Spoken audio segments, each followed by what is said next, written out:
I'm standing on the very spot it's said that William Blake 200 years ago was inspired to write his most famous poem, Jerusalem. But where is this green and pleasant land? Find out in just a minute.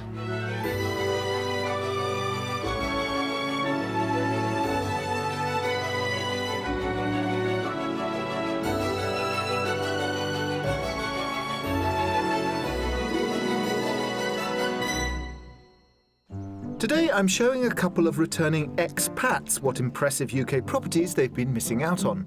Gosh, incredible. It is remarkable. My goodness, what a hallway. At times our courteous couple can be hard to read, but can I find them their dream home? You like it or you love it?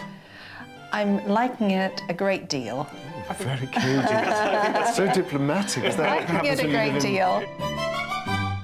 Today I'm in West Sussex, and behind me are the beautiful South Down Hills. And it was here in 1800 that one of our greatest poets, William Blake, came and spent 3 years of his life. And in many ways, Blake was one of the original escapees to the country, because he spent the great majority of his life in the urban hubbub of Georgian London. But in that brief respite, here in the Sussex countryside, he did write one of his longest poems, Milton, and it's the first 4 stanzas of that epic that became known as Jerusalem, his most famous text. And it's nice to think that it was here, with this beautiful view just behind his favourite pub, that he was inspired to write some of the most iconic lines in English literature. West Sussex is situated in the south of England and is bordered by East Sussex, Surrey and Hampshire. And to the south is the English Channel. Stretching across the county from east to west is the South Downs National Park, which became a protected area in 2011. These chalk hills are considered some of the most important rural landscape in southern England. At the foot of the downs lies the imposing Arundel Castle, originally built in 1067, but extended in the 18th and 19th centuries. It became one of the first English country houses to have electric lighting. Situated on a headland above the River Arun, today it overlooks the popular market town below. The county is peppered with historic monuments such as Cowdray House. Built in the 16th century, it was destroyed by fire in 1793 and has remained a romantic ruin ever since. With its easy access to both the coast and capital, West Sussex is a much sought-after county for those after a not too remote slice of rural England. Let's think about property prices in West Sussex. Well, unsurprisingly, with excellent train links up to London, fantastic coastline, beautiful historic cities like Chichester, the county town, and lots of lovely property, it ain't cheap.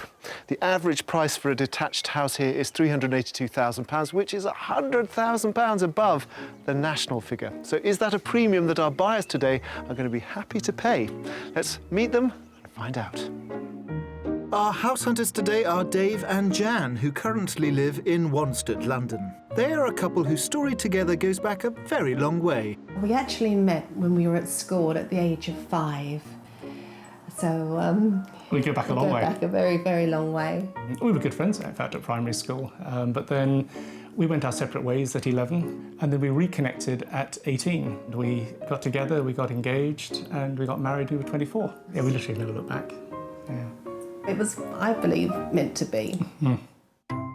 They had a family and were settling into their 40s when a life-changing opportunity appeared. I'd been working with the same firm in London since I left university, so since 1976. And absolutely out of the blue, I was approached to say, would I be interested in an overseas secondment? And we thought, wow, Sydney, New York, didn't really think Beijing. And we went for initially 3 years, we stayed for 16. It was the best thing we ever did. But last year, Dave retired from his job and a new chapter began. We thought about staying in Asia when we retired because we did enjoy the lifestyle. And to be honest, we wanted to come home. We have family here. And there are some other things about the UK that they've missed. As a family, we absolutely love sport. So whatever sport is on or around, we'll go and see it. We love live sport, in particular football. That is our passion. We didn't get very much of that in Asia at all. The move back to the UK really marks the next episode in their lives. We're looking just for a change of lifestyle. I guess we're at that stage where we want a little bit more, as you say, peace, a little bit more just the opportunity to get out and walk. It's now time for another adventure, I guess, and I guess we see moving to the country as being the next adventure for us. We're excited to be back. We just need to find somewhere to live now. Dave and Jan want a slice of traditional southern rural scenery, so we're looking at villages in the South Downs National Park, as well as other areas of outstanding natural beauty across the county. But before we begin, I need to find out a few more details. Welcome to West Sussex. Thank you. Thank you very much. This must be quite a change from Beijing and Hong Kong. Very much so it is, isn't it, It is, Dave? it's a welcome change yeah, too. it is. Yes. Yeah. Well, it's a beautiful part of the country you've chosen, Sussex, West Yes. Sussex particularly. And what are you looking for? What should the house be like? Well, for me, my ideal home would have a wonderful kitchen. I do enjoy cooking, and I also find that a kitchen is a focal point to any family. And we have 2 boys, and they come home, they come with friends. So to have that would be number one for me. Also to have a good living room space too, mainly for the same reasons, to have the family and to entertain. So lots of sprawly space downstairs. Yes. Yeah. What about the garden? Are you looking for lots of land? No, in China we had no garden at all, no grass, so we're not used to big gardens. And guest accommodation, because it's just the 2 of you, isn't it? Yes, it is at the moment, but we're looking forward to entertaining our friends and our family, especially those that we have made overseas that have all promised that they'll come and visit us. So to have 4 bedrooms, 4 decent-sized bedrooms would be wonderful. Mm-hmm. Well, you have in your wisdom chosen one of the most beautiful, but also one of the most expensive counties in the country. What is your budget again? The budget for the move is £950,000, and we chose West Sussex because we just love the county. We know it's going to be a bit expensive, but we're just looking forward to this next adventure for us. And would you look to be in a village or out in the middle of nowhere, or how are you thinking about it in terms of community? We want to be involved in the community because having lived overseas so long, and move into a new county, we don't know anyone. So we'd like to be fairly close to the village if possible. And style? Are you fussed about the style or age or condition of the property? No, I think we're quite open-minded as to the style and the age. Just really finding something that just catches our imagination Yes. and says, you know, we can live here. Yes. That's what I love to hear. Open-minded and open to inspiration. Exactly. Well, we have 3 lovely houses lined up, and I'd be very interested Wonderful. to see what you think. So, no time like the Yes. present. Let's go. Follow me. Thank you. Thank you.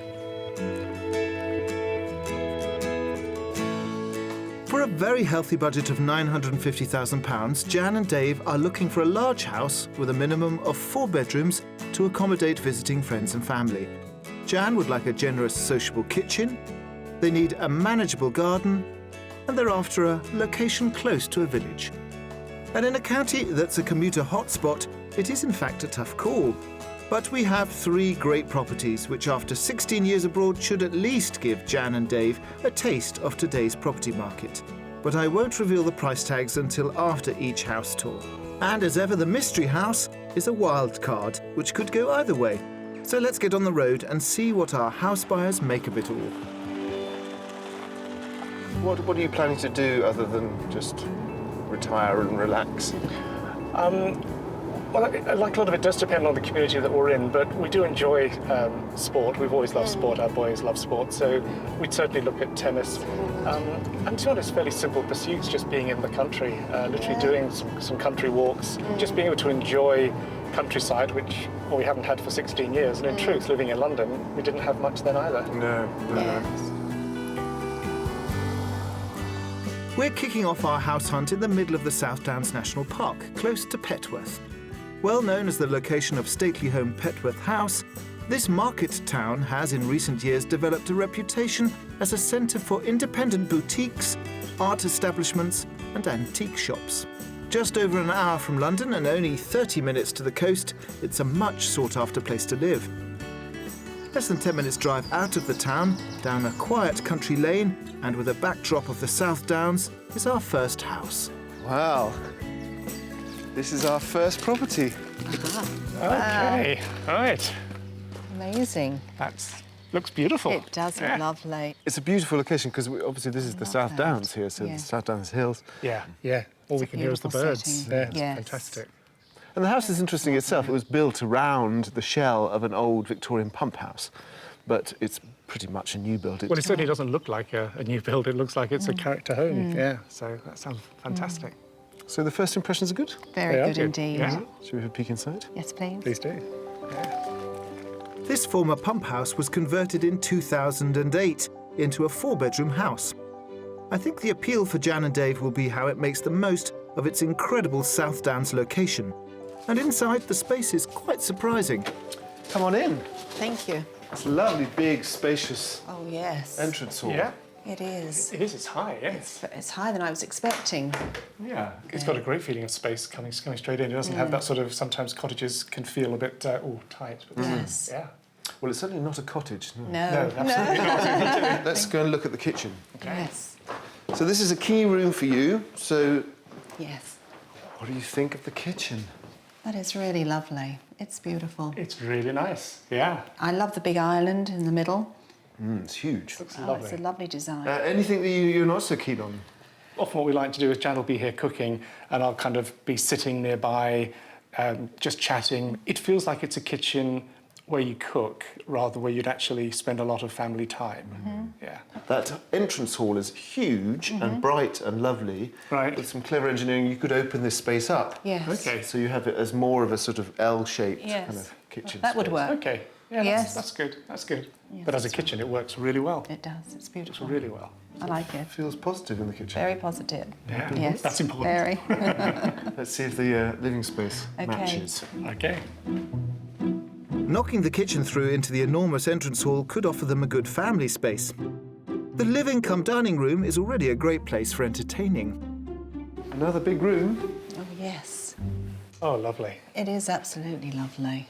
You've got double doors out onto the terrace. On both sides, I see. Yeah, which is Yes. A great. lot of access out to the garden, plus Yeah. the light too. No, like it so far. Yeah. You like it or you Yes. love it? I'm liking it a great deal. Very cute. That's so diplomatic. Is that what Liking happens it a when you great live in- deal. Well, this is a mostly mono-layered dwelling. So most of the bedrooms are on the ground floor. Okay. There is upstairs as well. Right. Right. How do you feel about that? Yeah, I quite like that actually. So that's Yeah, one of the things it's we even positive. said to ourselves as a would like to have rather than a must have would be actually a downstairs bedroom, if that was possible. It sounds like we've got more than one. Follow me. Okay.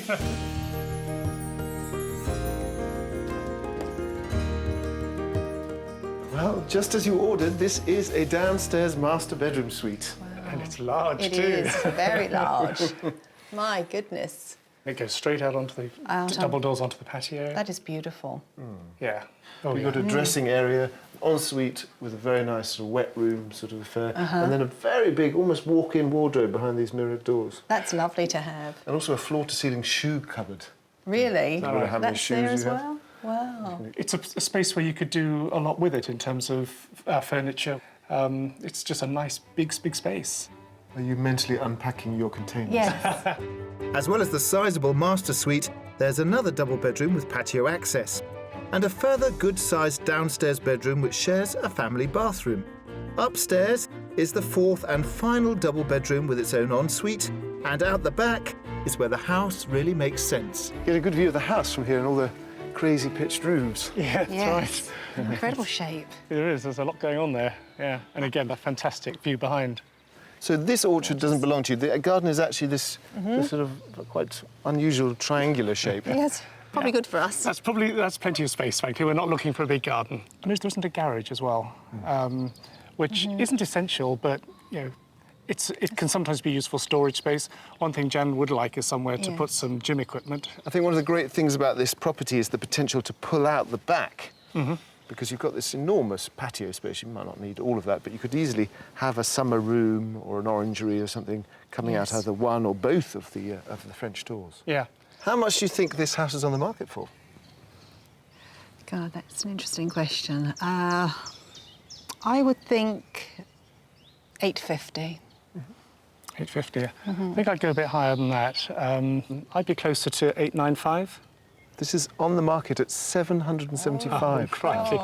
All right. Wow. That leaves a lot of money to play with. That's what we were thinking. You'd have a good chunk of money there to extend if you want to bring the house out and bring a bit more sort of space, square footage. And maybe even, build a space for your gym. Right.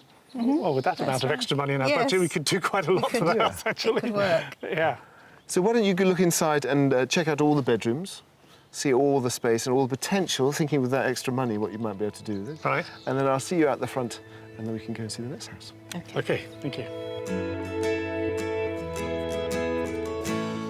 This house might need some extending or remodelling to make it perfect for Dave and Jan, but for well under their £950,000 budget, there's plenty of scope for this. It has an enormous master suite, 3 good-sized guest bedrooms for visiting family and friends, a large kitchen and spacious reception areas, and most of all, it's located in a spectacular South Downs location. I think it's a beautiful family home. It's really lovely. I like the kitchen very much indeed. I would have liked to have had a table and chairs where we could sit down and eat, but I think there's room to change that in some ways. Beautiful location. You can't but not enjoy the scenery around it. It ticks a lot of our boxes. It probably isn't ideal, perhaps, in terms of the space indoors. And I think the thing we're going to have to think about is, are we up for a project? So it's a bit of a drive to the next property, but let's get in the car and head to house number 2. Sounds good. Okay. Thank you. Just up the road from our first property is the grand, stately home of Pworth House. Administered by the National Trust, it houses an internationally renowned art collection and is set in 700 acres of deer park created by the famous 18th century landscaper Capability Brown, who designed sweeping naturalistic grounds for many of England's great houses. It also enjoys a significant place in the country's tennis heritage, which might be just the ticket for sports enthusiasts Dave and Jan. We're sending them to meet Peter Simmons from the National Trust to find out more about the house and its sporting connections. This is a beautiful place. How did Pworth House first come about? Pworth House was actually built in the 1300s by the Percy family. It didn't really come into its own until the 16th century when the 8th Earl of Northumberland ended up incarcerated at Petworth on the orders of Elizabeth I for conspiring with Mary Queen of Scots to put her on the throne in Elizabeth's stead. And what about its sporting associations? Well, the Percy family had a long-running interest in real tennis dating back to 1588.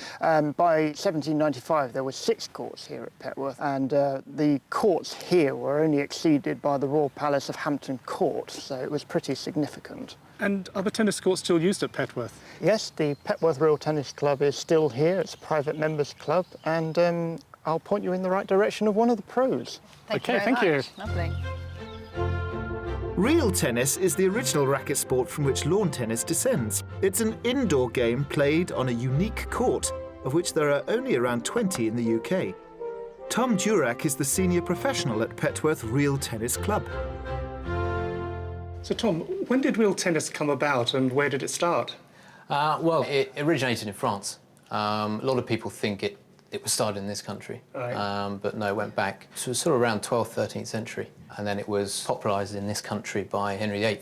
What are the differences between real tennis and lawn tennis? The scoring is the same, but real tennis is an indoor game. You've got 4 walls, you've got a lot of different surfaces you can play the ball off, lots of angles, you can use the side walls, the back walls, so really it's more similar to squash and lawn tennis. Yes. You mentioned the scoring's the same as lawn tennis. Yeah. And I've always wondered, why do we have a scoring system of 15 love, 30 love, 40 love? I've never really understood that. Does that go back to the origins of the game? Absolutely, yeah. It's thought that when the game was played, they used the clock face to keep score. There was nothing else probably to hand, so obviously 15, 30.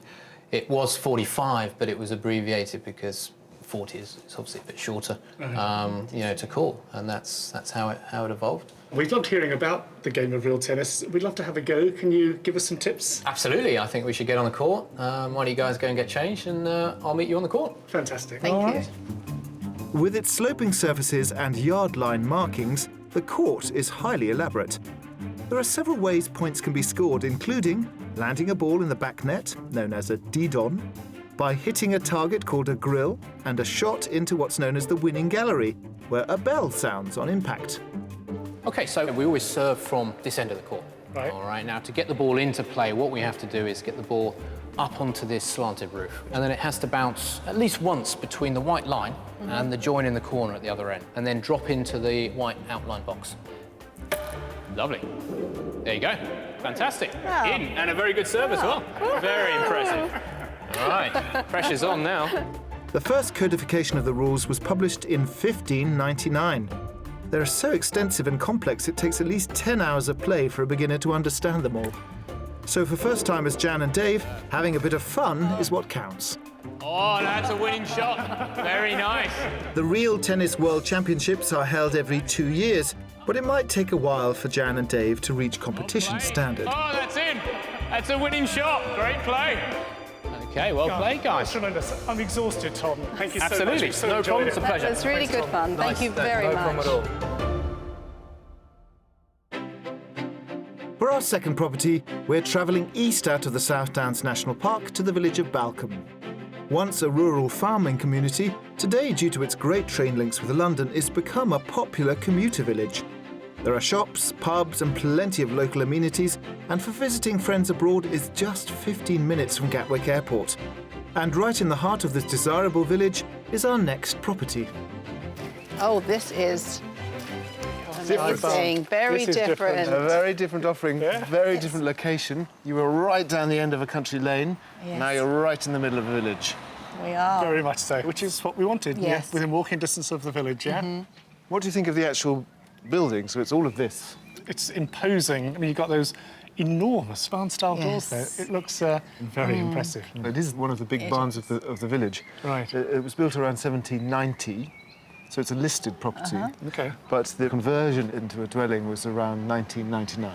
Okay. So shall we have a look inside? Yes. Yeah, love to. Yes. Thank you. Those were good reactions to the exterior, and as Dave and Jan are keen for their home to be a great entertaining space, I think inside could be a pleasant surprise. Gosh. Incredible. It is remarkable. Amazing amount of space. Yes. And height and, my goodness, what a hallway. It's beautiful. It's quite unusual to see them all the way to the ceiling and both ends in one view. I love the openness of it. I really do. Can you imagine living here? On entering, yes, at the moment. I'd like to see more. Like but to see more. Yes. Yeah, I think that's right. Yeah. It's, First impressions of walking in, absolutely. Let's Would go be. upstairs and you can get a better idea. The reception areas on the ground floor and mezzanine levels offer over 100 square metres of living space, which is flexible and could be adjusted to our buyers' needs. They have this as their sitting room. All right. okay. You ducked, but you really don't need Don't to need duck. to. I realised that when I walked through. The You're instinct. at least a foot It clear. is instinct. Yeah. Because three sides are closed in, it actually has a cosy feel to it. You have the one light here, so you get the morning sun coming from this side. So you get a little bit of light here, and you can see on the other side, this is the mirror image, the same sort of floor space on the other Yes. side. Right. They've got windows on both sides, so you get light from both sides there. Right. When you want to be quiet and on your own, I don't know whether there are spaces to be sort of away, because even if you're over there, you still kind of feel you're open and accessible. So I suppose with the openness also comes maybe that lack of your own private space, perhaps. Well, there may be other spaces that sort of contradict that as we continue our tour. But let's take a look at the kitchen, because I know that's important for you. Okay, thank you. Back down the oak staircase and located underneath the space currently used as the study is a country-style kitchen. This is a more enclosed space. There's space for an island. There is a table and chairs, so that works as well. I feel a slight dip in the enthusiasm. I guess because of the size of the hallway and the rooms upstairs, I think I was expecting it to be bigger. That's all. It is still a beautiful kitchen. It really is. Now, you might be wondering where you sleep, Yes. Yes, indeed. Yes. but there is another wing. Okay, lovely. On the opposite side to the main living space is the first of two guest bedrooms. The other bedrooms are in a wing of converted barn buildings to the front and left of the main house. Here there's a large double bedroom, a family bathroom, which all leads down to the impressive main bedroom. Here is the master suite. This is lovely. That's a great size. That's It's nice and light. It's huge, isn't it? It is. It Massive. really is. It's Yes. a very nice ensuite. Wonderful. There you go. The challenge with this property is there are only 3 bedrooms as it stands. So you'd have to either look at maybe converting the garages, which are huge, or maybe making a sort of guest bedroom in one of those upstairs The galleried spaces. areas. OK. So you need to think about that also in the context of your gym equipment. Yes. Sort of, that might have been what we would have used a 4th bedroom for. So, again, maybe the garage might be an option there. The garage would be amazing, and I think there is a possibility that you could convert it to make it actually a very lovely space. Right. Okay, so that's pretty much the whole of the downstairs and various upstairs volumes. Right. But let's just a peek at, there's a nice feature outside. OK. To the back of the barn are 2 garden areas, a low-maintenance formal garden with gravel and topiary trees, and a raised deck area. This is a rather nice addition, I think. This is lovely. It's like a sun terrace. Oh, and have a hot tub over there. Nice. Very nice. And very secluded too. So let's talk about price. How much do you think it's on the market for? I would say 895. I'd go a little lower. I'd say 875. 875. In this instance, you should listen to your wife, because she's spot on. 895 is completely right. Always listen to my wife. Well, I'd like you to look at this building. This is the garage. Think about maybe the gym, or maybe even like taking the doors off and putting windows and making it into some sort of guest room. OK. Okay. Let's do that. That's Thank your you. front. Excellent. For £55,000 under budget, this 18th century barn conversion offers incredibly spacious and quirky reception rooms, a family kitchen diner, just 3 of the 4 bedrooms Dave and Jan are after, but a huge garage space ripe for conversion with the leftover budget. And it's all located in the centre of a sought-after commuter village. Wow. It's an Oh, incredible this is size. huge. Yeah. You could easily put your gym equipment in here. It's a great space. It lends itself to doing a lot with it because it's in great condition. It's really impressive. When you first walk up, I love the scale of it. It's very high, it's very imposing. I love the openness of the property, the high ceilings, the beams, the colour of the wood. The light is just incredible. I would have originally liked 4 bedrooms, but the 3 bedrooms are a very good size. The garage is a great space. I think one of the things we need to think about is could we put a 4th bedroom in there? But certainly it'd be great for Jan to put her gym equipment in there. I mean, that is space we would want to be able to take advantage of. Hello, guys. All done? Yes. Yes, indeed. Enough barn for one afternoon? I think so. Oh, yes. Well, that's all the houses for today, so we can go and rest and get ready for tomorrow. OK, thank you.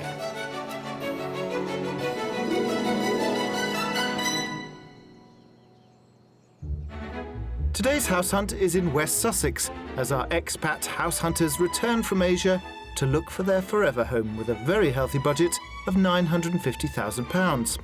Coming up, will the unusual choice of Mystery House pay off? It was a bit of a gamble bringing you here. It's very different to what we would have thought we were looking for. Yes. Yeah.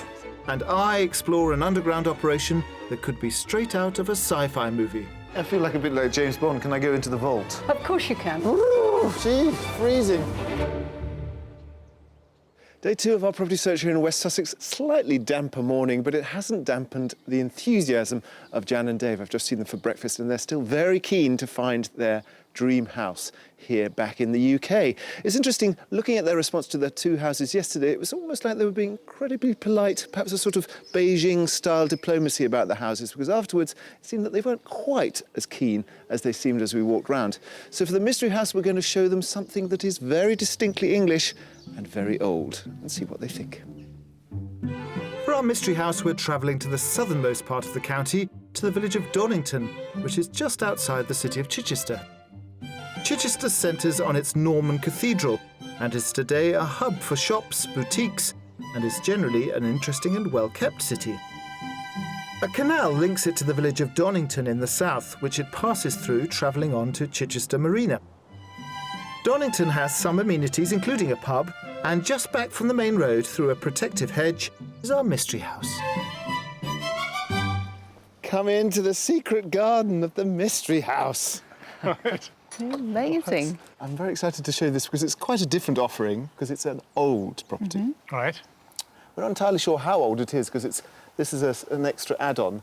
But we think the original house definitely pre-1670 because it's got blocked up windows, and 1670 was when the window tax came in. Our first impression is very different from what we've been looking at, but that's okay. Clearly old.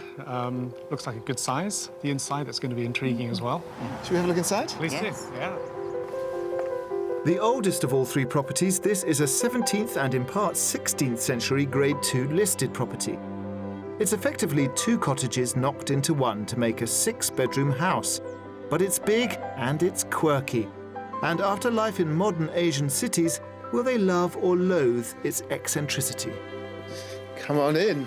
Thank you. I'm excited to see what you think about this. This is Yes, I am too. a very lovely historical property. And here's the sitting room. Oh, smell of the smell of the of real fire. Yeah. That's right. This is the real heart of the home. There's a great big fireplace with these lovely alcoves on either side. How cosy is that? It is, isn't it? The really warmth has a of the lovely, room. cosy feel. It's actually a large space. Right. Yes, it is. Yeah. You can see that. I mean, this table is quite And large. they use this as the dining room? I think this is used as a dining room. The thing is, you've got lots of options, because through here, that's the kind of second cottage, if you were, sort of knocked through into one space. So that's another sitting room through there. So, Well, that's lovely to have. so I suppose it was a bit of a gamble bringing Yes. you here, because, you know, you didn't say that you wanted an old character property. Yeah. It's very different to what we would have thought we were looking for. Yeah, and sometimes you can see something that you think you really didn't want, and then it captures your imagination as Now, possibly. I have to ask, is that happening? I like what I've seen so far, so I think we need to see more. we do. We do need to see more. Let's look at the kitchen. Okay. The second sitting room, along with a utility cum boot room and a downstairs bathroom, are all in what was the smaller cottage on the left. Coming back through the main sitting room takes you to the other side of the house and the kitchen diner. Here's your kitchen. Oh, my. It's a real cottage-style kitchen. Yeah, Very much. Farmhouse style. Yeah. Yes. So this is more your domain, Jen. What are your thoughts? It's different from anything I've seen before. It's very unusual. We do have the lovely table and chairs in the middle, Yes. which actually is quite important. Yeah. I can't quite read what you're thinking, whether you're being polite, diplomatic, or whether you're... I'm just... I suppose it surprised me, really. I think there's lots to love. Is it really what we want? I just don't know at this stage. Yeah. Because you were a bit disappointed we only had 3 bedrooms in the last house. You have 6 bedrooms Oh, in this one. my. Okay. We're not short of space upstairs, clearly. There are 2 upstairs floors in this property, and on the first level are 4 of the 6 bedrooms. 2 are reasonable doubles in what was the additional cottage. 1 is a large double with a dressing room, and then there's the master suite. So this is anything but a modern ensuite. See these great big floorboards. And then this here is, I mean, it's used as the master bedroom, but you have the pick of all 6 bedrooms, which one you have as yours. Yes, It does. Lovely Actually, I love the bathroom. bathroom. I That is- really do. I love the wooden features. Nice and bright. I think probably what you want is that this bedroom is served by this ensuite, and then the next bedroom on the other side has a sort of walk-in wardrobe dressing room. So you'd probably want to have this whole floor as yours. Yes, Right. that would work That nicely. sounds appealing. Yeah. Yeah. As well as all this sleeping accommodation, there are 2 further bedrooms up a staircase into the eaves. You come up into the top of the house, but still got very high ceilings for an old property. Yes, It's a big room too. this is a lovely Yeah. room with the brickwork, Yeah. the features there. And then there's a second room on the other side, which has a little shower, sort of bathroom. Bowled over, actually, by the amount of space. I mean, there is just so much house.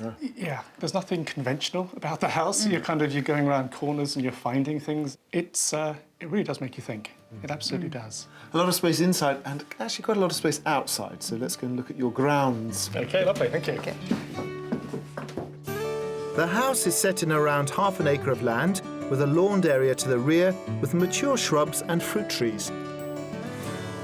So you step back here, you can see the house much more clearly. It's very beautiful from the back, because you see all the original brick and flint work. Yes. It's a lovely traditional English garden. OK, let's talk money.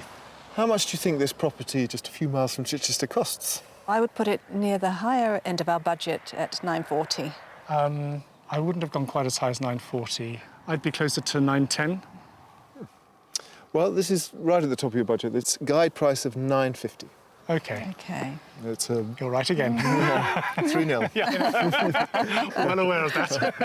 Yeah, it's a big historic property in a very Yes. desirable area. I guess. Yeah. Yeah.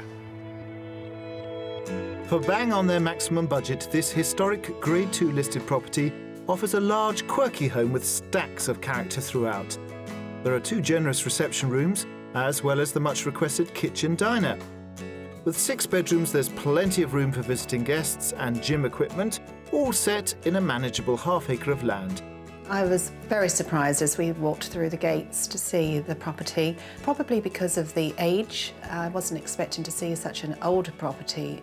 You know, it's one of those houses that I think if someone asked me to describe the house now, I wouldn't get it right, because there are so many different features, there are so many different rooms, so many different aspects to it. It's a remarkable house. I absolutely loved the gardens, thought it was absolutely beautiful. The inside of the property, I think it's a lot of house. Something quite as big as this for just the 2 of us, I think there'd be a lot of space that we wouldn't use, and therefore I'd wonder whether that would make sense. Really, it's a beautiful property. I wonder if it's the property for them. That's the question. Hello. Hello there. All done with the mystery house? Yes, we are. Tick. Yes. Right, let's find a place to gather our thoughts. Okay, great.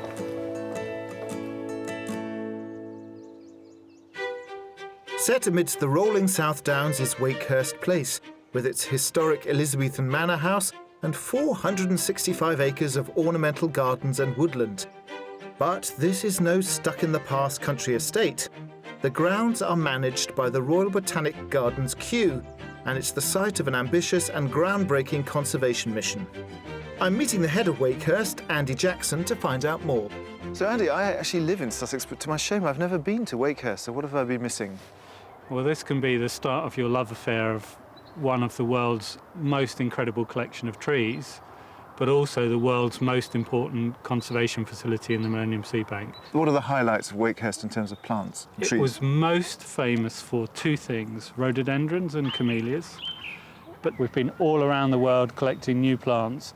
We probably have the best collection of trees now assembled anywhere in the world from all over the world. I know that you do extraordinary work with seeds here. How did that start? It started really as a response to the current extinction spasm, as it's called, the loss of plants. And in the early 1970s, there was the first ever Earth Summit. And my colleague here at the time decided that we needed to do something really serious. So we set about collecting seeds from all around the world. So by the time the early 1990s had arrived, we'd got 2% of the world's flora. Can we go and visit? Be my pleasure. The Millennium Seed Bank project is the largest plant conservation programme of its kind in the world. The focus is on global plant life faced with the threat of extinction in their native habitat. This is something which affects as many as 100,000 species, a quarter of the world's plants. And it all happens in a purpose-built 21st century facility. This is a marked change from the Elizabethan mansion. What goes on here? This is really like the centre of a bicycle wheel. This is the hub, and all the spokes going out are our partners all around the world. 50 or so countries right now collecting seeds to go into this seed bank. So this is International Seed HQ. It is, yeah. So in the long term, it's going to benefit us. Right now it is. So can we go in? Yeah. Either way. The plan is to have amassed 25% of the entire world's wild plant species by 2020. And at the helm of the operation is seed processing manager Janet Terry. So this is the actual vault, Janet. Yes, this is our long-term seed store, and we're now underground. What happens to them when they arrive here? A van will turn up with boxes of seeds, which will go upstairs into our processing labs and be unpacked, checked off. Then they'll go into a dry room where the moisture in the seed will be reduced quite slowly at about 15 degrees centigrade and 15% relative humidity. And under those conditions, we kind of put them into suspended animation. So they're not going to germinate, but they're not going to die either. After that, we'll take a little X-ray sample, and after that, they'll come down into this room and be prepared for storage. And this is where they end up, Yes, and it's effectively a freezer. it is. These are run at -20, so these are long-term cold stores for seed storage. I feel like a bit like James Bond. Can I go into the vault? Of course you can, but you'll have to put a coat on, I'm afraid. That sounds like a very good idea, -20. At the latest seed count, there were over 34,000 wild plant species held in the bunker, which is almost 2 billion seeds. Gee, freezing. Wow, it's amazing. It's like a sweet shop. A very cold sweet shop. Yes. This is the end point of the process. This is what you'll end up with your seed collections in hermetically sealed jars. And these look like these are the thing you make jam out of, the preserving jars. They are preserving jars, and the reason these give a good seal is because not only have you got a rubber seal, but you're clamping it as well. And hopefully they'll live tens, hundreds, possibly even 1,000 years. This is like in a library, right? Yeah, library, archive, shelving to make the most use of the space.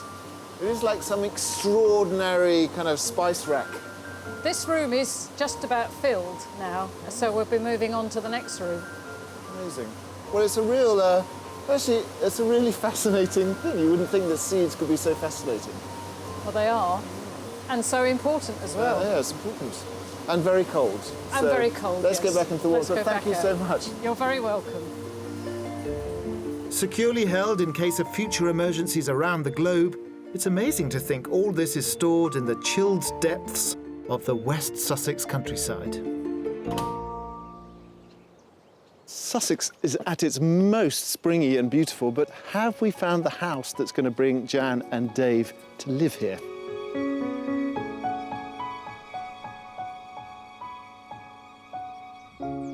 It's been lovely showing you around. I have to say that you're both so polite and so kind of... You've been living in China, you're all very good at sort of being kind of civil. But I was wondering, did you actually like any of the three houses? I think there's something we liked about all the houses, Alistair. I think the variety of houses we were shown was invaluable. Well, yes, and can you say that anything's come into focus?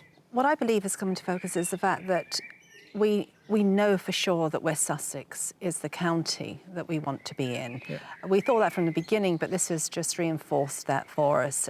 And what happens next? What is the next step? Because you've got lots of stuff in containers needing to find a home. The search continues with renewed energy, frankly. I mean, as you say, all our stuff's in storage. We still need to find a house, and we're keen to do that soon. This has given us extra momentum, and I know we'll find our dream home here. Well, I really hope you do, and sorry we didn't get it for you this week, but fingers crossed that you'll find it. It's been an absolutely brilliant week, and we've so enjoyed it. We've enjoyed the experience, and it's been so helpful to us. That's the important It really thing. has. Thank you so much. It's Thank been you. terrific. It's been a pleasure. You've got to admit that Dave and Jan's is a great moving house story, all the way from Hong Kong and Beijing to this, the green and very pleasant land of West Sussex. And also imagine the shock after 16 years in China of the house prices in this part of the world. But they do have a very substantial budget, and I'm sure they will find what they want. Sometimes, unfortunately, we on the show don't quite get it right, but that's what makes Escape to the Country so charming. So join us next time for more of the same. If you would like to escape to the country in Wales, Scotland, Northern Ireland or England and would like our help, please apply online at bbc.co.uk/be on a show.